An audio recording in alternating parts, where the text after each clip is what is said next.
Unified 911, anong matutulong namin sa'yo? Anya ti may tulong miken ka po. Anong may tatabang ko sa Unsay imo? akong ikatabang nimo? Ngini makadabang na misal ka no. Sa anumang wika o dialekto, may tulong na darating sa iyo.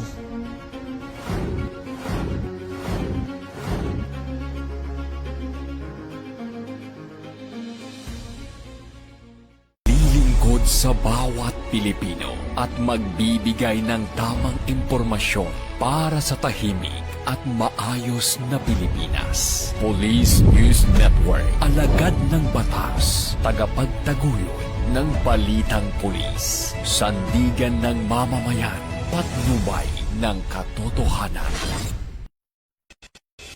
La Campo Crame, maghahatid ng pinakahuling kaganapan at nagbabagang balita. Ito ang PNN Police News Network. At ngayon, ang inyong mga tagapagbalita.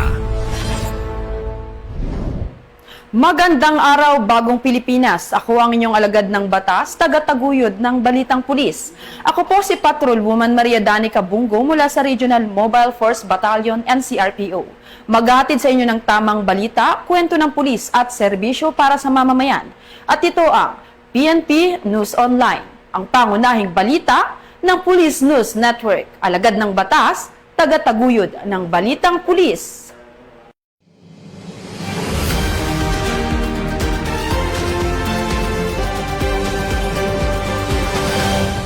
Narito ang mga balitang hatid ng ating PNN correspondents mula sa iba't ibang panig ng bansa.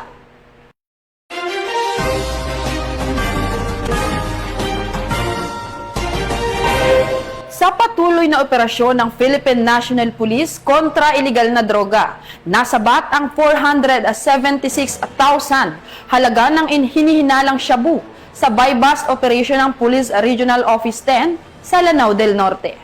Ibabalita yan ni Patrolman Edwin Baris. Nasabat ng mga operatiba ng Police Regional Office 10 ang tinatayang 476,000 pesos na halaga ng hinihinalang shabu at naaresto ang isang high-value individual sa isinagawang buy-bust operation sa Barangay Poblacion Tubod, Lanao del Norte nitong kamakailan. Kinilala ang suspect na si alias Bacol, 46 anyos at residente ng naturang barangay. Ayon sa pulisya, isa siyang second-time offender sa parehong paglabag at umano'y sangkot sa iligal na bentahan ng droga. Nakumpiska sa operasyon ng 10 sachet ng hinihinalang shabu na may kabuang timbang na humigit kumulang 70 grams na may tinatayang standard drug price na 476,000 pesos. Gayun din ng isang 500 pesos na buy-bust money. Maharap ang suspect sa kasong paglabag sa RA 9165 o Comprehensive Dangerous Drugs Act of 2002. Patuloy ang Police Regional Office 10 sa pagpapaigting operasyon kontra iligal na droga upang masiguro ang kaligtasan at kaayusan sa Hilagang Mindanao. Mula dito sa National Headquarters ng Philippine National Police, ako ang inyong PNN correspondent, Patrolman Edwin Baris, alagad ng batas, tagataguyod ng Balitang Pulis.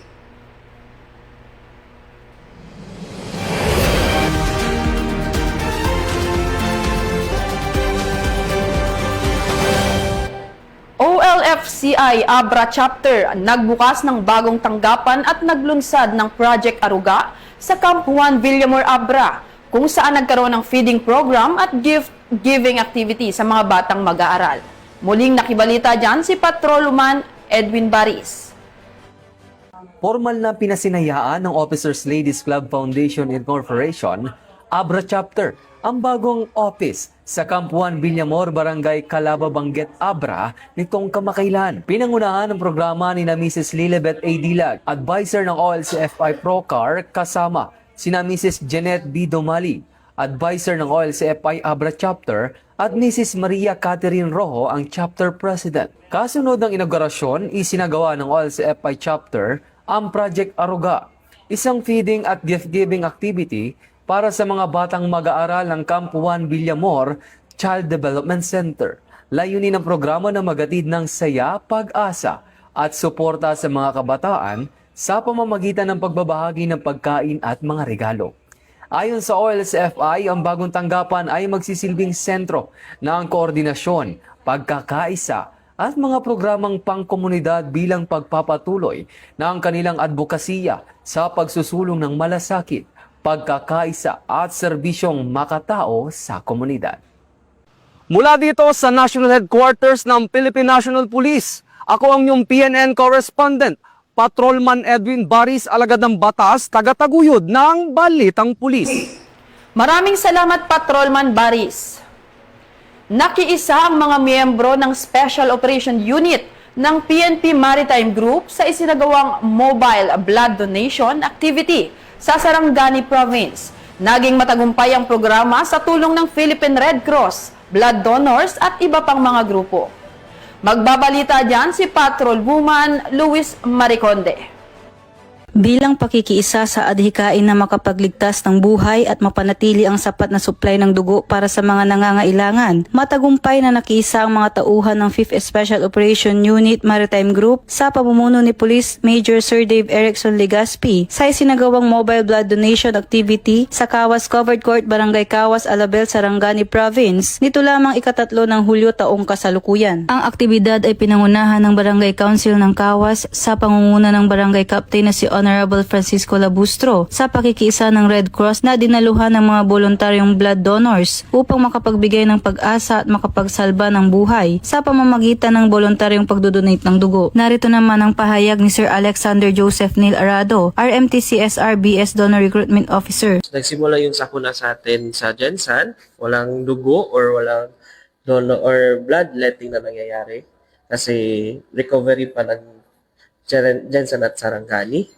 Thankful kami sa mga barangay and sa municipalities na pinatuloy ang kanilang mga nakasked na bloodletting, although ang iba naka-risked for sinisecure nila ang area kung saan tayo mag-conduct ng bloodletting.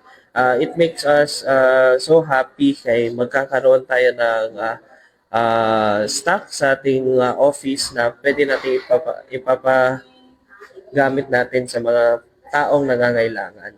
Ang blood donation ay isang mahalagang gawaing makatao na tumutulong upang matugunan ang pangangailangan ng mga pasyenteng nangangailangan ng agarang blood transfusion sa panahon ng emerhensya at iba pang kritikal na sitwasyon. Nakapanayam din natin ang isa sa mga blood donor na si Hardizon Umalmaya. Unang-una po sa lahat, sir, kailangan po natin magpa-donate ng dugo para makatulong po tayo sa mga nangangailangan.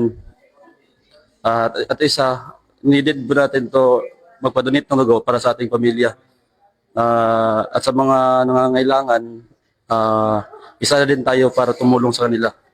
Sa pamamagitan ng aktibong pakikilahok ng mga tauhan ng 5th Special Operation Unit, muling naipakita ang kanilang dedikasyon hindi lamang sa pagpapanatili ng kapayapaan at kayusan, kundi maging sa paglilingkod sa komunidad sa pamamagitan ng mga gawaing makatao.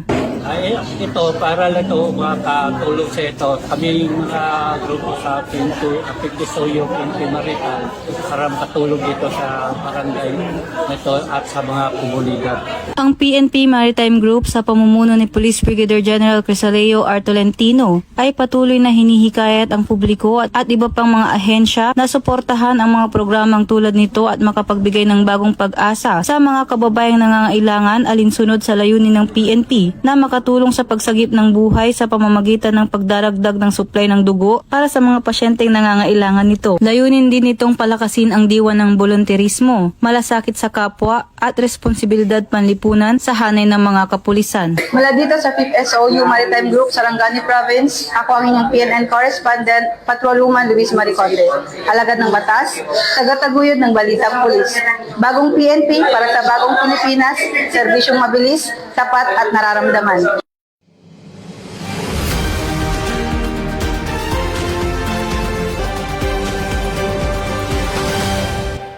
Technical Support Company, Regional Mobile Force Battalion 15, nagsagawa ng Youth Empowerment Session sa Bahay Pag-asa, La Trinidad, Benguet. Nakatutok dyan si Police Corporal Kashmir Supsupin.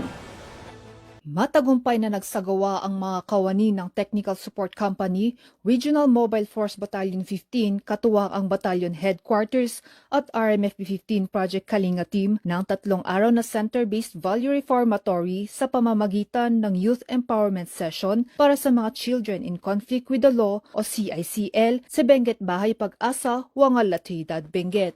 Layunin ng programa na hubugin ang mabuting pagpapahalaga, disiplina at positibong pananaw sa buhay ng mga kalahok upang gabayan sila tungo sa personal na pagbabago at pagiging produktibo at responsabling miyembro ng lipunan. Bilang bahagi ng programa, nagsagawa ng iba't ibang learning sessions at lectures na tumalakay sa mahahalagang paksa tulad ng Caring for My Mental Health, Life Lesson o Inspirational and Motivational Talk, Having a Safe, Healthy and Happy Adolescence, Cyber Safety and Responsible Social Media Use, Republic Act No. 11313 o Safe Spaces Act, Anti-Illegal Drug Awareness, Anti-Terrorism Awareness, at Life Changes Ahead. Ang mga paksang ito ay nagbigay sa mga kalahok ng kaalaman at gabay upang makagawa ng mas mabuting desisyon at makapamuhay ng may pananagutan. Sa ikatlo at huling araw, isinagawa ang isang letter writing activity kung saan naipahayag ng mga CICL ang kanilang pagmamahal, pasasalamat,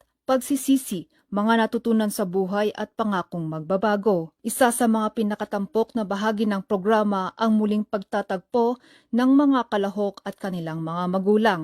Personal nilang iniabot at sabay na binasa ang kanilang mga liham na nagpatibay ng pag-unawa, pagpapatawad at ugnayan ng bawat pamilya. Nagtapos ang programa sa isang closing ceremony bilang pagkilala sa mga aktibong pakikilahok ng mga kalahok. Muling pinagtibay ng RMFP-15 ang kanilang patuloy na suporta sa rehabilitasyon ng kabataan, pagpapatatag ng pamilya at pakikipagtulungan sa komunidad upang matulungan ang mga CICL na maging mabuti at responsableng mamamayan. Mula dito sa Bayan Pag-asa, Wangala Trinidad Benguet, ako ang inyong PNN correspondent, Police Corporal Kashmir B. Supsupin, alagad ng batas, tagataguyod ng Balitang Pulis.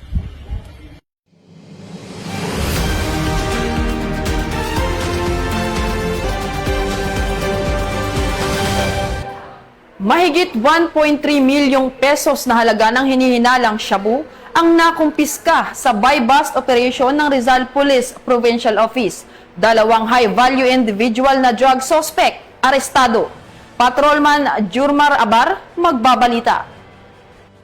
Isang malaking operasyon laban sa iligal na droga ang naitala ng Rizal Police Provincial Office matapos ang matagumpay na buy-bust operation ng Binangonan Municipal Police Station na nagresulta sa pagkakaaresto ng dalawang high-value individuals at pagkakakumpiska ng mahigit 202 gramo ng hinihinalang shabu na may tinatayang standard drug price na 1,375,436 pesos.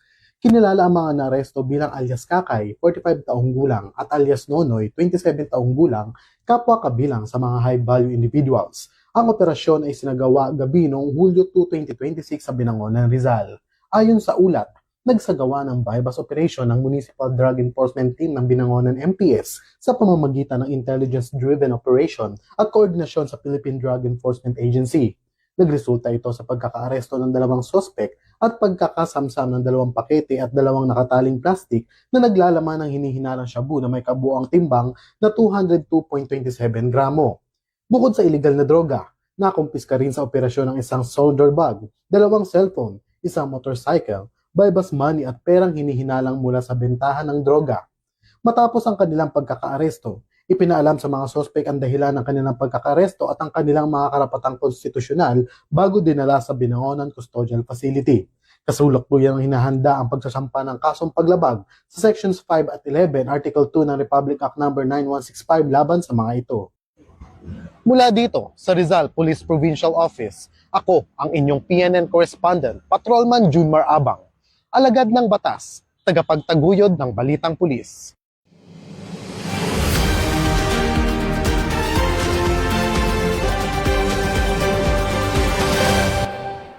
Hindi lang seguridad ang hatid ng Camarines Norte Police Provincial Office, kundi malasakit at serbisyo publiko sa isinagawang ugnayan sa barangay.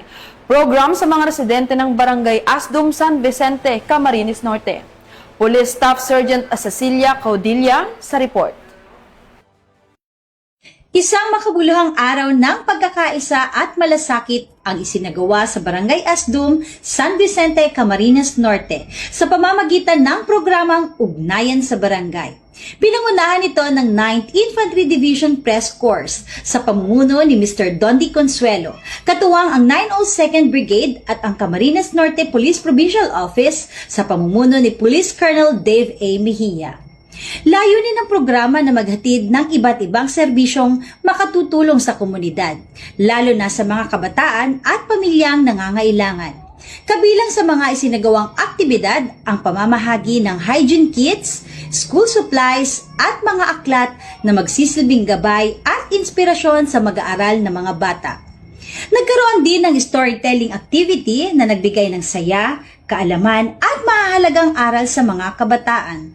Bukod dito, isinagawa rin ang libreng haircut, medical check-up na may kasamang pamamahagi ng mga kinakailangang gamot at dental services upang matiyak ang maayos na kalusugan ng mga residente.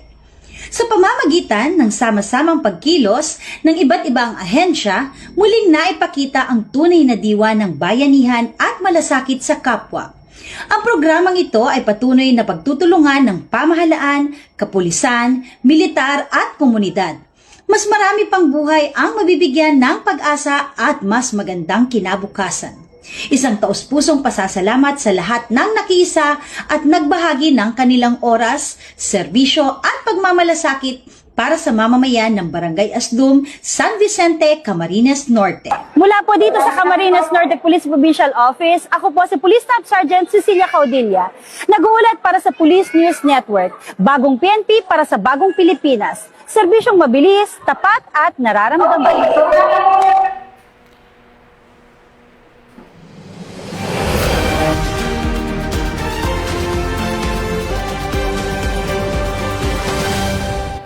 At bago tayo magtapos, para sa mas malawak at mabilis na ulat ng mga balita, huwag kalimutang mag-like, follow and share sa aming official social media accounts ng Police News Network. Tutok lang sa aming YouTube channel para sa mga live stream at replays. At i-follow kami sa X account para sa mga real-time updates at Facebook account ng Police News Network. Manatiling mapagmatsyag at laging alamin ang totoo. Sa ngalan ng pamunuan ng Philippine National Police, sa pangunguna ni Chief PNP, Police General Jose Melencio Nartates Jr. at sa pamumuno ni President Ferdinand Bongbong Marcos Jr. Kami ay maglilingkod sa bawat Pilipino at magbibigay ng tama at balanseng balita. Mula rito sa tanggapan ng tagapag-ugnay ng Pambansang Pulisya, kami ang inyong alagad ng batas, tagataguyod ng Balitang Pulis. Ako ang inyong tagapag-ugnay, Patrol Woman Bungo ng Regional Mobile Force Battalion ng NCRPO. Maghahatid ng tamang balita, kwento ng pulis at serbisyo para sa mamamayan. At ito ang PNP News Online. At ito ang bagong PNP para sa bagong Pilipinas. Serbisyong mabilis, tapat at nararamdaman.